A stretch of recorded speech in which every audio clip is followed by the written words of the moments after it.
Hi everyone, and thank you for joining this Mentoring Connector Enhancements webinar. We're going to get started right now. My name is Jennifer Burgoyne. I'm a program manager here at Mentor, the National Mentoring Partnership. I'm joined by a couple of members from my team here.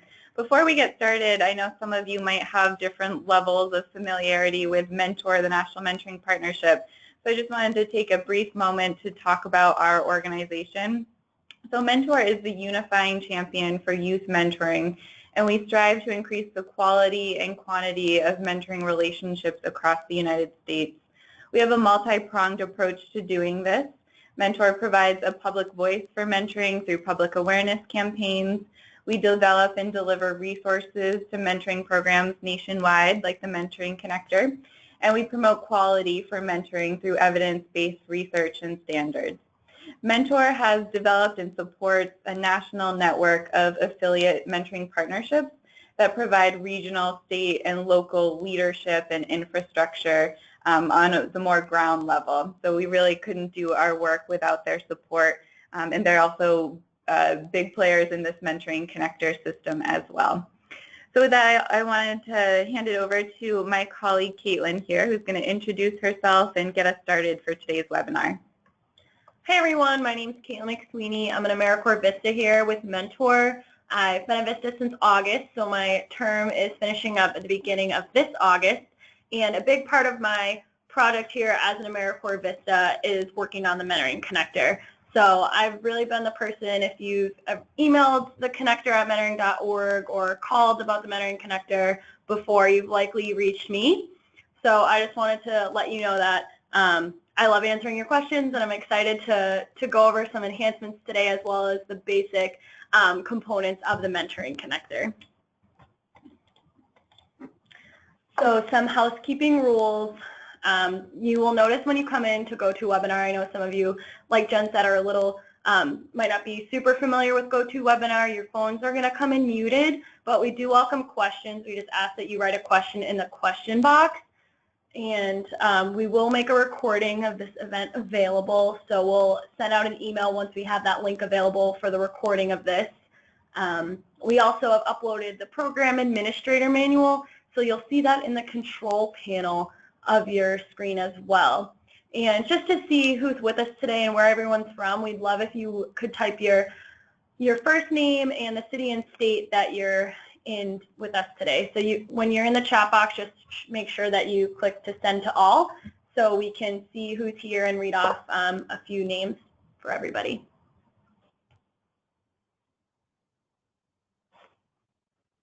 All right, we've got Jennifer from Pittsburgh, Pennsylvania. Welcome, Jennifer. Who else is with us? We've got Tedessa from St. Louis, Missouri, Mary from Denver, Colorado, Marcy from Albany, New York, Tiffany from Memphis, Tennessee, Kimberly from Athens, Georgia. Then we got a couple folks from Palm Beach, Florida, from Take Stocking Children. We've got Lori Ann from Boston. We're based in Boston too. Welcome. Caprice from Washington, D.C., Priscilla from Charleston, South Carolina, Muna from Metro Chicago. We got a couple folks from Michigan. So thank you all so much for joining. We're really excited to have you all on the line. All right. So I just wanted to share the agenda for today. So as I mentioned earlier, we're going to go into the Mentoring Connector background. So just the basics of your Mentoring Connector account and how we've come up with the enhancements that we're going to share with you today. We'll speak to a little bit of how we develop that list and review what it means to be a program administrator, which I believe is all of you on the line today. And finally, view our new program administrator features and have the moment to ask questions. We'll stop between sections to ask questions, but really feel free to ask any question into the chat box as it comes up, and we'll answer it when we have a free moment to explain the answer to everybody. Great, thank you, Caitlin. So I wanted to start us off by just giving a little bit of background about the Mentoring Connector so we can really ground this conversation with some context. The Mentoring Connector, some of you might remember, was first launched in August 2015 as a free volunteer referral service for mentoring programs across the country. And how it works is programs apply to be listed, and individuals looking to become a mentor can type in their zip code into the mentoring connector and find a list of programs in their regions. The individual can kind of click through different mentoring opportunities, find a specific program that they're interested in, and they can contact the program right through the system. The Mentoring Connector is located on Mentor's website as well as some of our national partners' websites, including the MBA, LinkedIn, My Brother's Keeper Alliance, Mentor.gov, and a few others. So this resource became even more valuable as it became attached to public awareness campaigns over the past year. You might remember in April 2016, this video launched of President Obama mentoring Steph Curry. President Obama teaches him how to shoot a basketball, how to write a resume. President Obama reads from his autobiography, so it's kind of a funny webinar, or a funny little video. And the call to action in that video is to search the Mentoring Connector and to become a mentor. So with that campaign and a few other videos and public awareness campaigns that have been launched throughout the last year, the Mentoring Connector really increased in usage. So in 2016, we had over 100,000 searches in the Mentoring Connector and over 20,000 volunteer inquiries. So we think it's an effective method of volunteer recruitment for a lot of mentoring programs out there. So as we began to see the usage of the Mentoring Connector increase, we really wanted to be sure the system was as user-friendly and efficient as possible for programs, for volunteers, and for our affiliates who help manage the system. So after the Mentoring Connector had been active for a year, and everyone had a chance to kind of test the system and think through what worked well and where the challenges were, we launched into phase 2 of development so we could gather everyone's feedback and really improve the system.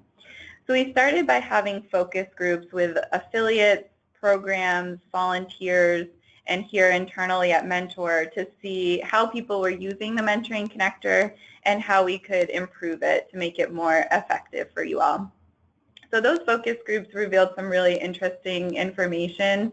Our affiliates noted they wanted more systems in place to make affiliates aware of when a program was unresponsive. Programs said they wanted the ability to track additional volunteer outreach and to kind of flag when there had been a successful match. And our affiliates also noted they would like new functions like an updated dashboard and a visual representation of programs. So with that feedback, we created a list of about 15 enhancements, and we've been working with Civicor over the past 6 months to design and implement these changes. So we're currently at the end of this scope of work. Our contract is nearly complete with Civicor, but that said, we'd still love your feedback. We do try to continually improve the system based on user feedback. So if you have any questions or you'd like to see additional changes in the future, please feel free to email us and we'll kind of save that feedback and look through it when we're ready to move into phase 3, which will probably be in a year or so.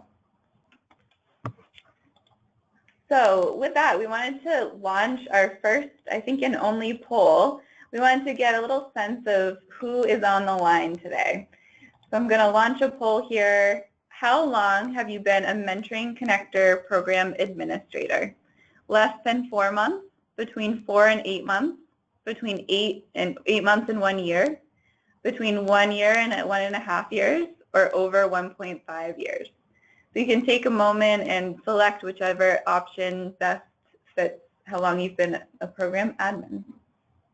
So I'll give you a moment here. All right. So it looks like most of you on the line have been a program administrator for over 1.5 years, 32%. That's great. We've got about 30% who have been an administrator between 8 months and a year, and then some folks who have been an administrator for less time. Looks like about 20% have been with us for less than 8 months. So thanks for participating. We hope to really make this information as applicable to all of you as we can. Awesome. Thanks for sharing that, Jen. So with that being said, given that everyone's at different places with their time in the mentoring connector, I just wanted to go over the program administrator role and the volunteer contact roles. I know that some programs do have one person listed as both of these contacts. Just kind of wanted to differentiate here what each of those are. So the program administrator, which should be all of you on the phone, is responsible for receiving emails when a volunteer inquires into your mentoring program, and then additionally with those emails, logging into the mentoring connector and replying to all volunteers waiting response. I know some people will log in once a week and check their volunteers. Some people will wait until they have an email to log into the mentoring connector and reply to their volunteers. So there's lots of different ways that you can stay on track, stay on top of replying to your volunteers.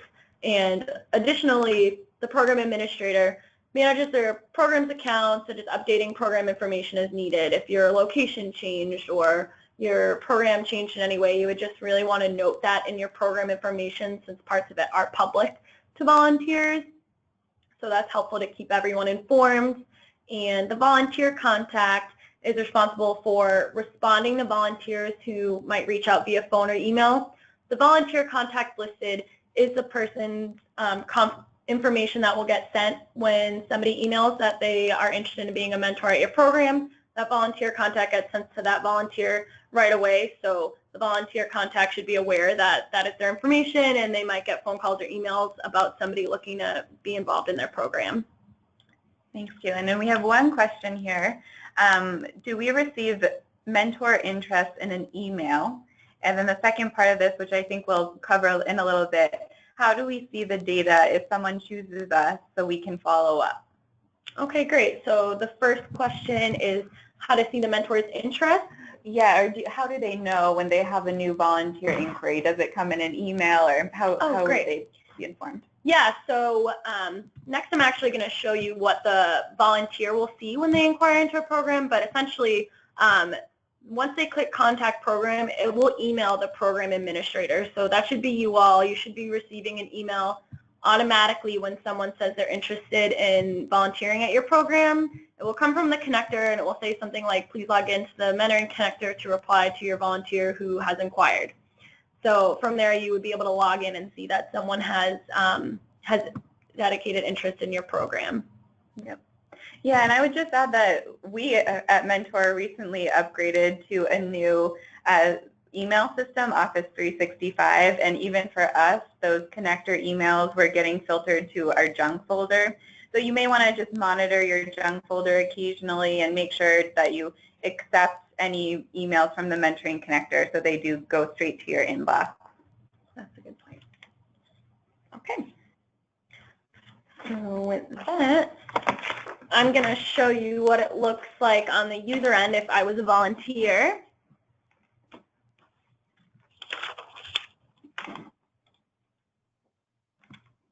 All right.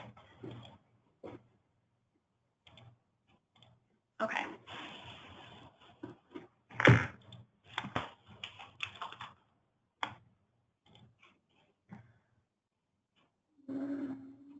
One second. So from mentoring.org, I'm going to click Become a Mentor, and it will bring you to the Mentoring Connector user end here.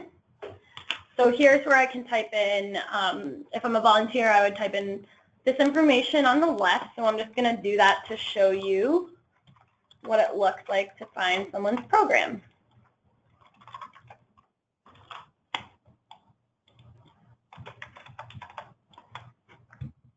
So I did want to point out here before I search that there are 2 fields now available that weren't before, and this has just been added recently within the last 6 months. That says I'm looking to either become a mentor or find a mentor for a child. We did notice that people were using this volunteer referral service to find a mentor for their child. So we really tried to help differentiate those false inquiries that you might have been receiving to really auto-filter to become a mentor, but there's also an option to find a mentor where the system will not allow you to contact your mentoring program. So I just wanted to note that, as well as there's obviously different filters here that are similar to your program information that you enter when you register for the mentoring connector. So I'm going to click on search. And so I'm using a test program for this purpose. You'll see Caitlin's testing program. That's me. So here's really just a visual snapshot, which is also pretty new to our user end here, that just shows the age of youth served, meeting area, program focus, and types of mentoring opportunities all in one screen here. So this program serves older youth, meets in a school, has multiple program focuses, and mostly focuses on one-to-one mentoring programs. So there is a way to see this as a list. You can click the show list here. I mean, it's one program, but it would show you in a list form, or this is called a tile, so you could click back and see show tile and really scroll through multiple programs. So I did want to note here that there's this view full program details option right here. So anyone who's looking can get more information about your program. So if I'm interested but don't know if I want to contact the program yet, I would click view program details here, and it would fill in all your information, most of the information that you've entered to the mentoring connector. So we're seeking volunteers. Here's our minimum match commitment, 9 months. And the two really important things I want to point out here is the program description and the mentor description. So it's really important to be specific here and really explain what your program does and what the role of a mentor is at your mentoring program, because this will really help you get the right people interested in volunteering, depending on what your program is. So try to be specific. I put some information in here to show my mentoring program. For instance, this program works with high school youth on providing college access in higher education. So I just tried to describe very specifically what the roles of the mentor would be. Right. So the commitment is through the school year. There's no age requirement to be a mentor. Some might have that, so you might want to mention that here. It mentions what our training consists of 2 sessions for 3 hours at the beginning of September. So that's right there, very specific. You don't have to be as specific, but I just want to show that this is public and anyone can see this information. Additionally, the fields here is where the matches meet, youth population served, and mentoring program goals, and then the age of youth. So down here, there's the contact program button, the same one that will be up here. So I'm just going to click this and show you what it looks like if I were to inquire. So it automatically pulled up my email. And if I want to add a phone number, this field is optional, but I'll just add one here to show you. So upon clicking submit is when you as the program administrator will get an email saying that someone has inquired into your program. And I did want to point out this pop-up that we did add, as Jen mentioned earlier.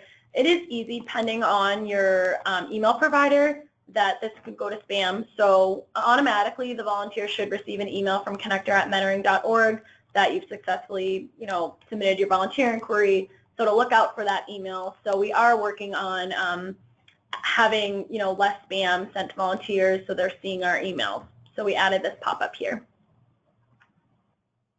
Do we have any questions? We do have one question, yeah. Someone asked, under the mentor description, would it be okay to add bullet points for quick view? And I would say definitely. I think people, have different styles to writing them, and that's totally fine. We just recommend really making it easy for someone to read, so writing in full sentences. Sometimes people jot in notes instead, but just making sure that when a mentor reads it, it would be easy to understand. Awesome. All right. I think with that, we're going back to the slideshow here.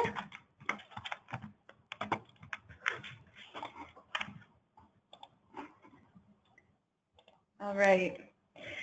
So I believe most of you are already in the Mentoring Connector as approved programs. But for those of you who are joining today for the first time and you're kind of new to the system, we wanted to give a brief overview of the program approval process and remaining approved in the Mentoring Connector. So when a program first completes the application to be listed in the connector, the submission goes through an automated screening process where our system makes sure the program meets some baseline requirements. So we make sure that the program does some type of background checks on their mentors. We make sure the program facilitates some kind of training, and we make sure that there's a minimum match commitment.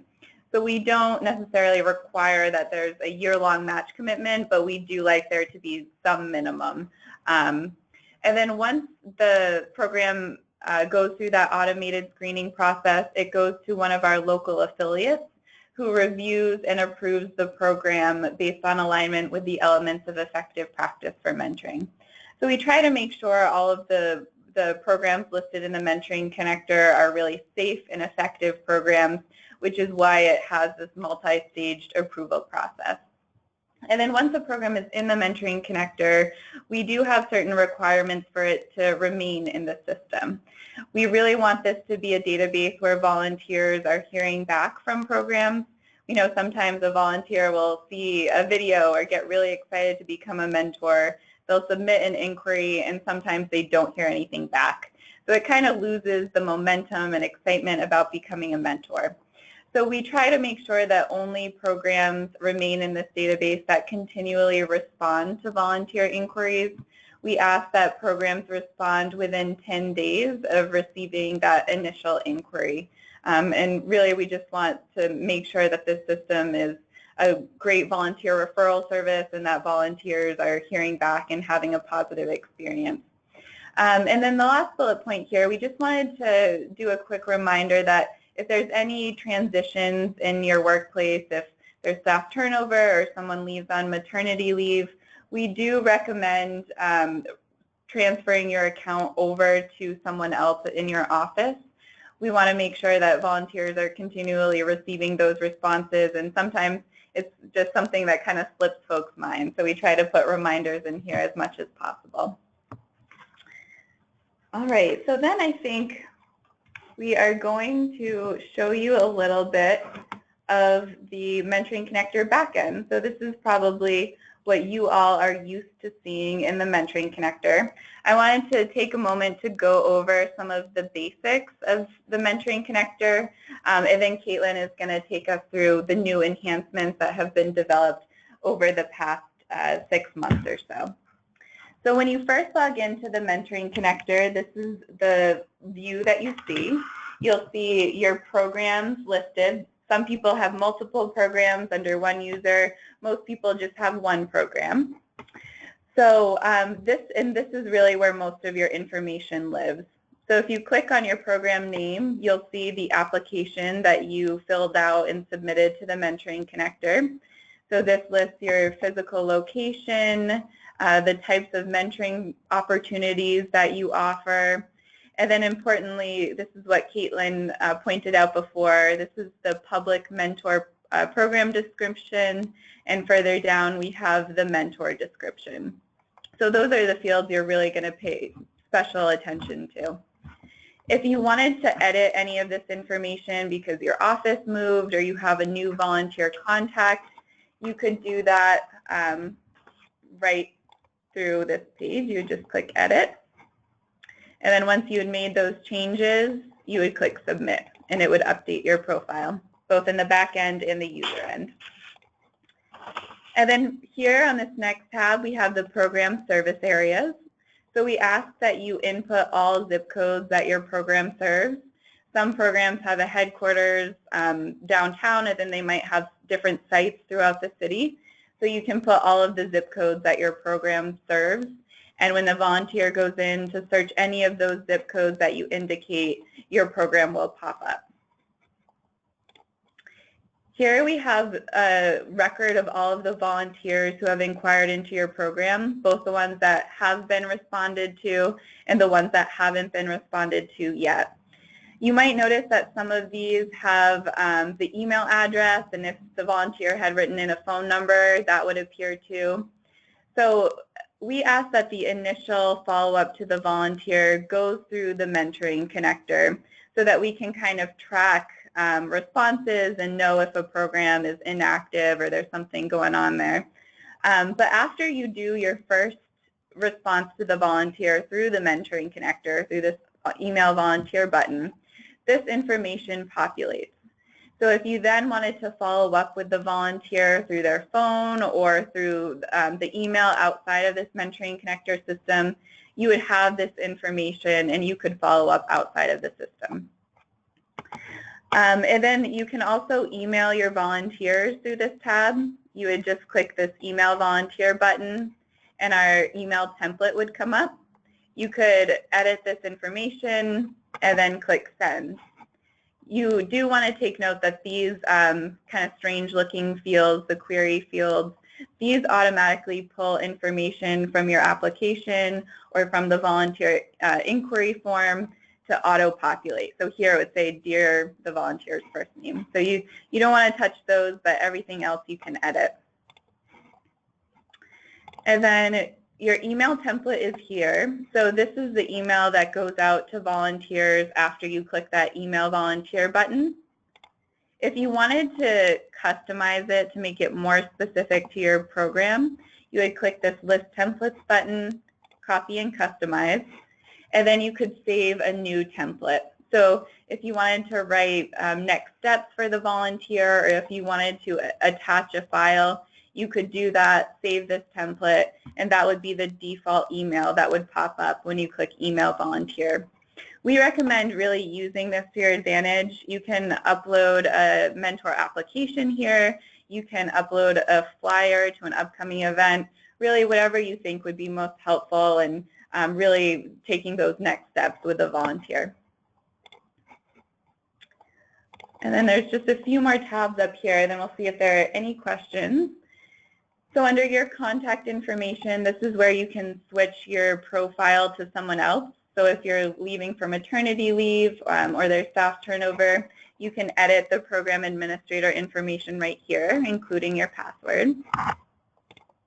Here's a quick snapshot of volunteers who haven't been responded to yet.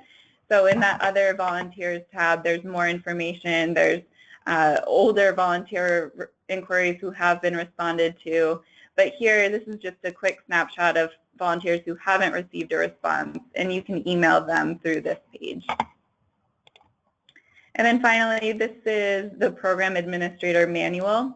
So if you're ever trying to use the system and you can't figure something out, you can always view and download this manual. It really has great step-by-step instructions.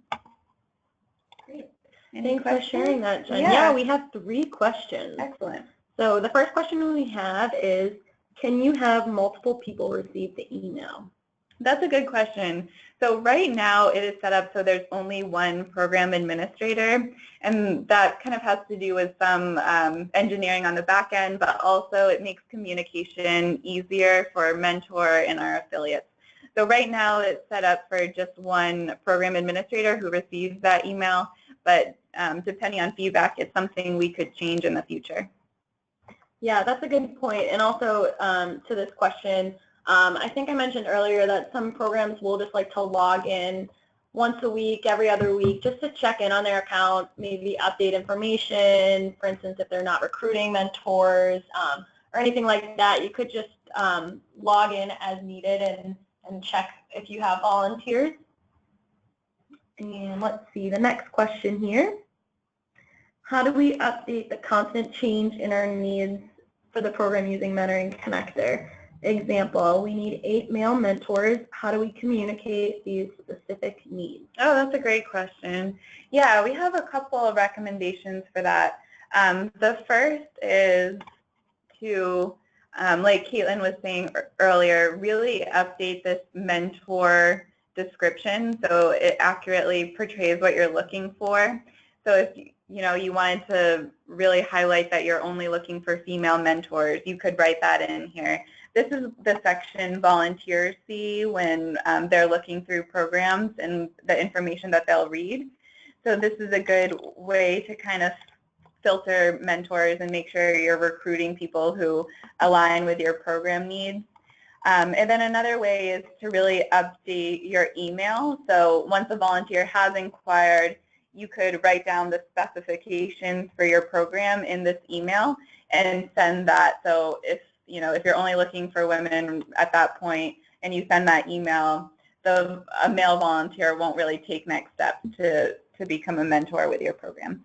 So I think those are the best methods of kind of handling those situations, unless you can think of any others, Keelan. Yeah, also in the program overview, which is public facing, it specifically asks if you're seeking female or male mentors, so you could change that to no for one of the genders. Like, for instance, if in the example you're only looking for male mentors, I think it's under mentors too. Okay. Yeah. If you scroll down to where the mentor description is.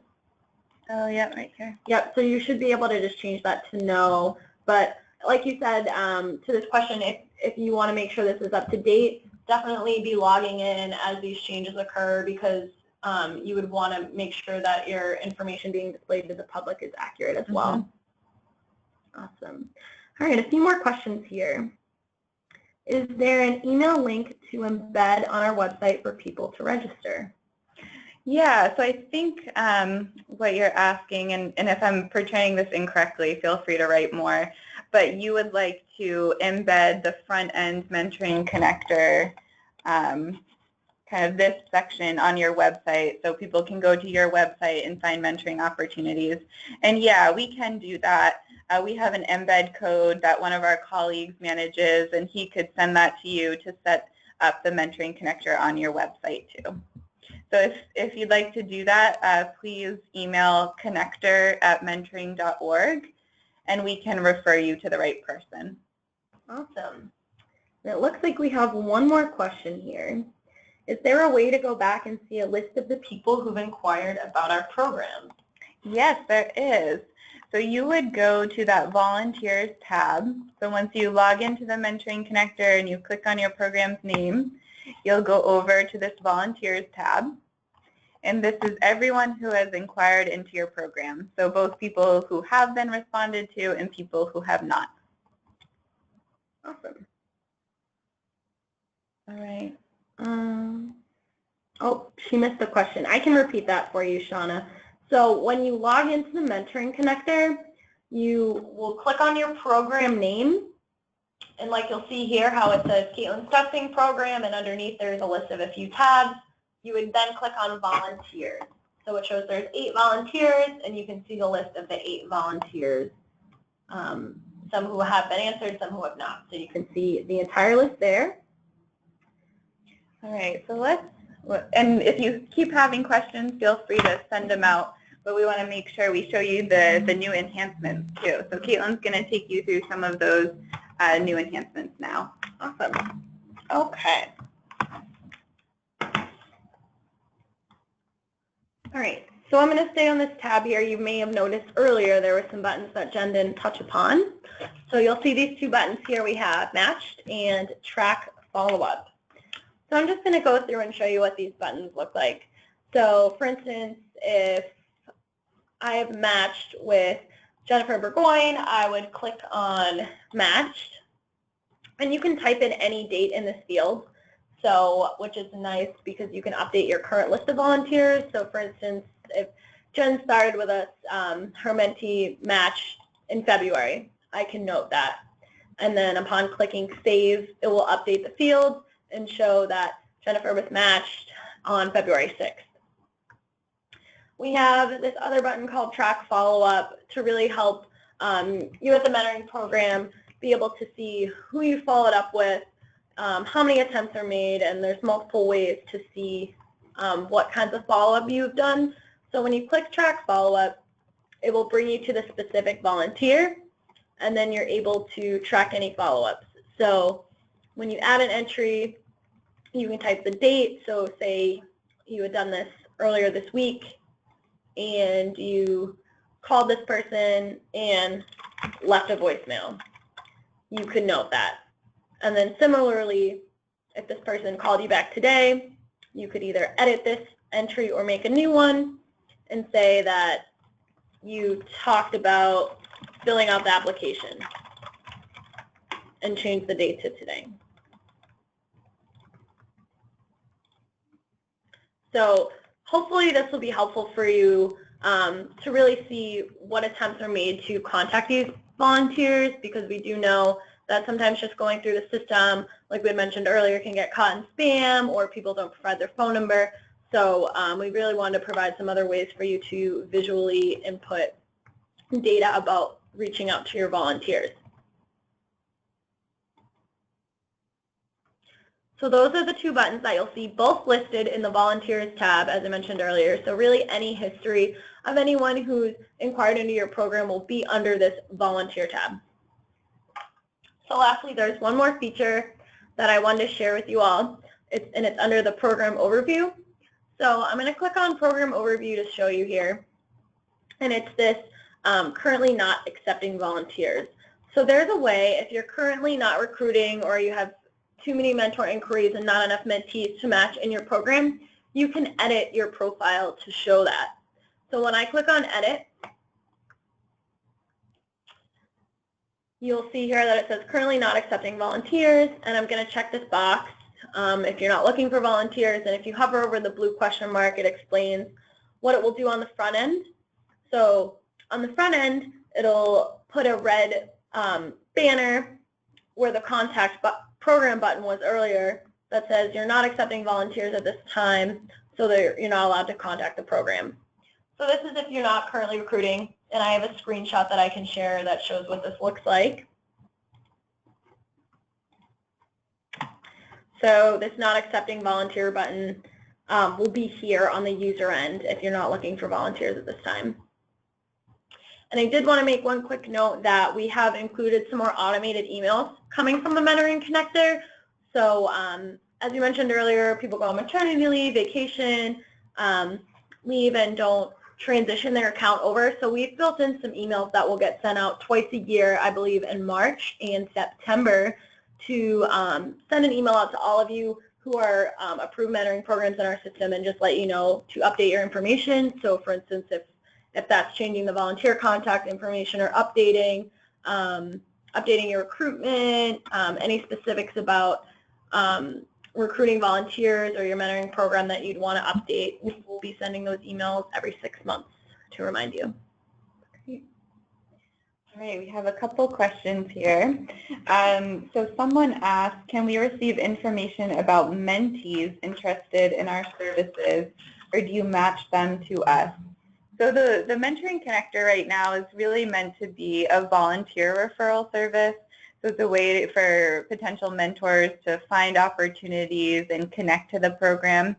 Mentees and loved ones of mentees can search the system and find mentoring opportunities, but they don't connect to the mentoring program through the Mentoring Connector. Maybe in a few years we'll kind of expand the system so it can be a mentee referral service too, but right now it focuses more on the mentor section of that. And then someone else says that I frequently receive volunteer referrals. I answer the emails, but I don't hear back. Do you have any suggestions for how to respond to these volunteers? And I would say I think the best method of dealing with that is really going to that volunteers tab. And this is a pretty common occurrence, I would say, that people follow up with volunteers and they don't hear back again. So what we recommend is going to the volunteers tab, and like we mentioned earlier, anyone that you have responded to through the system will have their phone number and their email address listed beside their name so you can view it. And we find that if you make more of direct contact through a phone call or through direct email, it can be more effective. So if that situation is familiar to you, we really recommend following up this way. Yeah, I just wanted to make a point really quick about the mentee piece. So if somebody goes to this website and is looking to find a mentor, so they're interested in being a mentee, there is a field under the program overview that you can include your website. So if you include your website under the program overview, there will be a button instead of saying contact program that will say view website, and it will bring you to the website of that mentoring program. So if you have a website and want to list that there, that's another way to know who's reaching out as a mentee, so they'll be able to find your website. So if you have information about becoming a mentee on your website, that's another way that that person will get linked to your website as well. All right, and then we've got another question here from Kimberly. I have been going in like I am a mentor. How do we get our name to the top of the list? Is it mainly what is in our description, area of the county, or how many times you update information? Good question. So we do have kind of an algorithm of who appears first in the mentoring connector. In states that have NQMS, which is the National Quality Mentoring System, programs that have gone through that system and received the NQMS badge will appear first. Some states have the system, others don't. So if this is something you've never heard of, you're probably in a state that doesn't have it, so you shouldn't worry about it because no one else in your area will have it either. And then after that, it is ordered by distance. So if you type in a zip code, Google Maps will pinpoint the center of that zip code, and then it will arrange the programs by order of who's closest to the center of that zip code. And then from there, after proximity, it's listed by alphabetical order.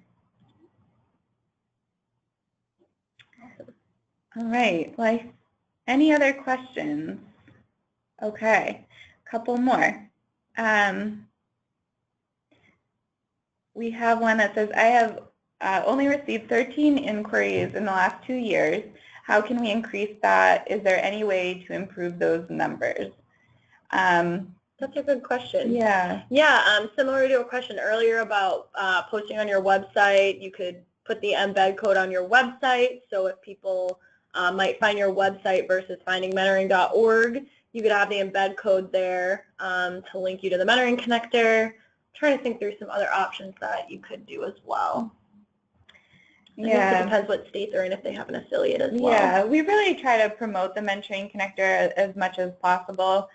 We have designed a new series of videos called Mentoring Flipped that kind of showcase celebrities who are being mentored by a young person. So it's kind of a young person who's playing that role of a mentor to a celebrity. Those have been garnering some attention to the mentoring connector. The call to action in those videos is to become a mentor by searching the mentoring connector. So we really try to highlight this resource on a national level and hope that it kind of filters through to local programs too. All right. I think those are the only questions. Let me see. I'll give it a minute here. If anyone else has a question, please feel free to type it in.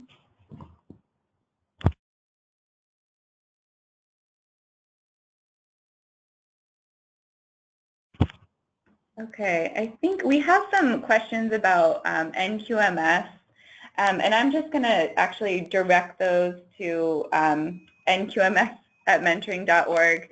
Caitlin and I aren't as familiar with that system, or at least I'm not, and so I feel like you might want to just email this address on the screen here, nqms@mentoring.org.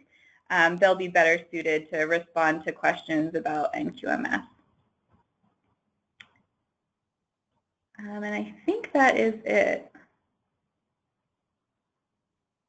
All right. Yeah. Well, thank you all so much for joining us today. We hope this was useful.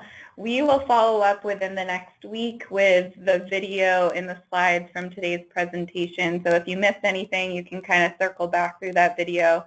And of course, if you have any other questions about using the mentoring connector, you can email this address right here, connector@mentoring.org. And like Caitlin said, she's usually the one to answer that system and that email address, so she can reply to those questions. But yeah, thank you all so much for joining. Don't forget to check out the new manual we updated under the resources tab too. Yeah, good reminder. Specific questions about any of the new enhancements. All right, thank you all. Have a good rest of your day. Thanks everyone. Bye.